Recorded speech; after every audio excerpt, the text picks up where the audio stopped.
ఇక రజతోత్సవ రథాలు ఓరుగల్లు వైపే పరుగులు పెడుతున్నాయి. ఎడ్ల బండ్లు, కార్లు, బస్సులు కాలినడకన వరంగల్ కు చేరుకుంటున్నాయి. బీఆర్ఎస్ శ్రేణులు అలాగే ఇప్పటికే వరంగల్ అంతా గులాబీమయంగా మారింది. ఎల్కతుర్తి సభ ప్రాంగణం కొత్త రూపును సంతరించుకుంది. సభకు 10 లక్షల మంది వస్తారంటున్నారు కారు పార్టీ నేతలు. బీఆర్ఎస్ కు కలిసి వచ్చిన వరంగల్లో నిర్వహిస్తున్న రజతోత్సవ సభతో కొత్త చరిత్ర సృష్టిస్తామంటున్నారు. రైట్, ఇక ఇదే విషయానికి సంబంధించి మరిన్ని డీటెయిల్స్ మా బ్యూరో చీఫ్ రాజిరెడ్డి ఫోన్ ద్వారా అందిస్తారు. ఎస్ రాజిరెడ్డి, చెప్పండి, మరి కాసేపట్లో అయితే రజతోత్సవ సభ అయితే కొనసాగుతుంది కదా, సో దీనికి సంబంధించిన అప్డేట్స్ ఏంటి?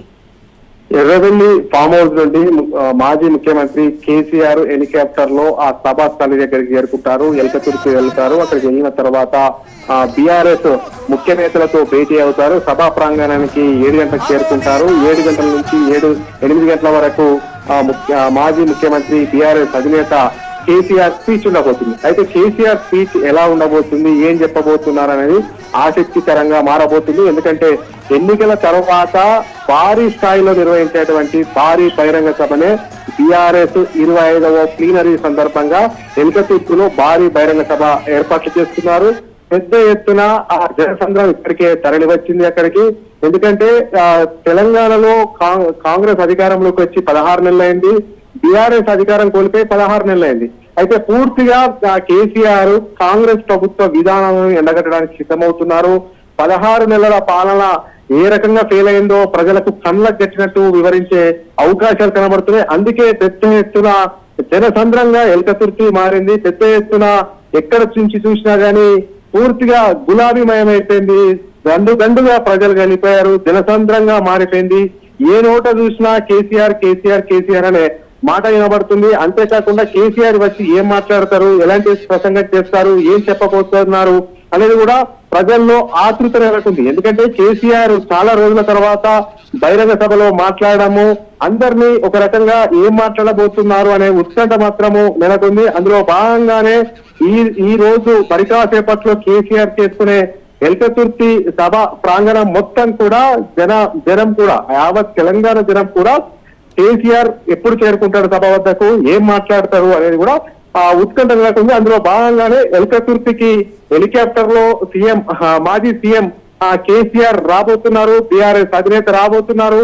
పార్టీ పెట్టిన కాడ నుంచి ఏ రకంగా ఎన్నో ఒడిదుడుకులు జరుగుతున్నటువంటి కేసీఆర్ ఇప్పుడు ప్రతిపక్షంలో ఉన్నారు. ప్రధాన ప్రతిపక్షంలో మరోసారి మేమే అధికారంలోకి వస్తామనేది కూడా బీఆర్ఎస్ ధీమా వ్యక్తం చేస్తుంది. అందులో భాగంగా ఈ రోజు ఈ జనసంద్రాన్ని చూసి కేసీఆర్ ఏ రకంగా మాట్లాడబోతున్నారు, తెలంగాణ భవిష్యత్తు ఏ రకంగా మళ్ళీ తీర్చిదిద్దబోతుందని చెప్పబోతున్నారు, బీఆర్ఎస్ మళ్ళీ ఏ రకంగా అధికారంలోకి వస్తుందనే ప్రణాళికలు రూపొందించబోతున్నారు, అంతేకాకుండా కార్యకర్తలకు నాయకులకు ఎలాంటి దిశానిర్దేశం చేయబోతున్నారు అనేది కూడా అందరిలో కూడా ఒక ఆసక్తి నెలకొంది. అందులో భాగంగానే రావడంతోనే కేసీఆర్ ఎల్కతుర్తికి చేరుకున్న తర్వాత పార్టీ ముఖ్య నేతలతో సమావేశం అవుతారు. ఆ తర్వాత బహిరంగ వేదిక సభ దగ్గరికి చేరుకుంటారు.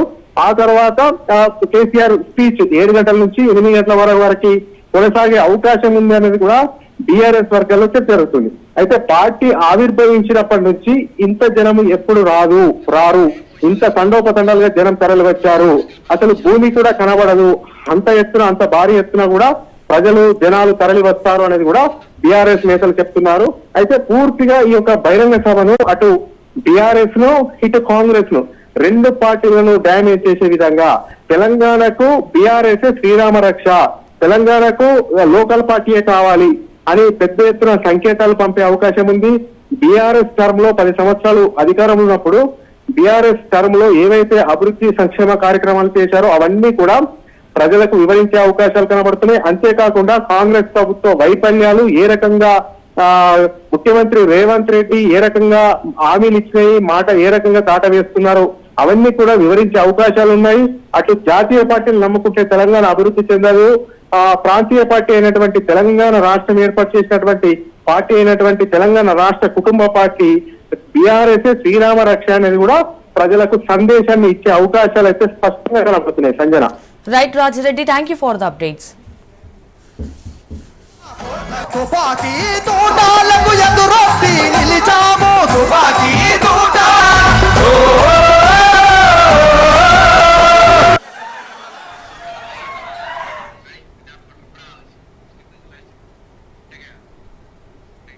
రెడ్ బులెటిన్ లో ఒక షార్ట్ బ్రేక్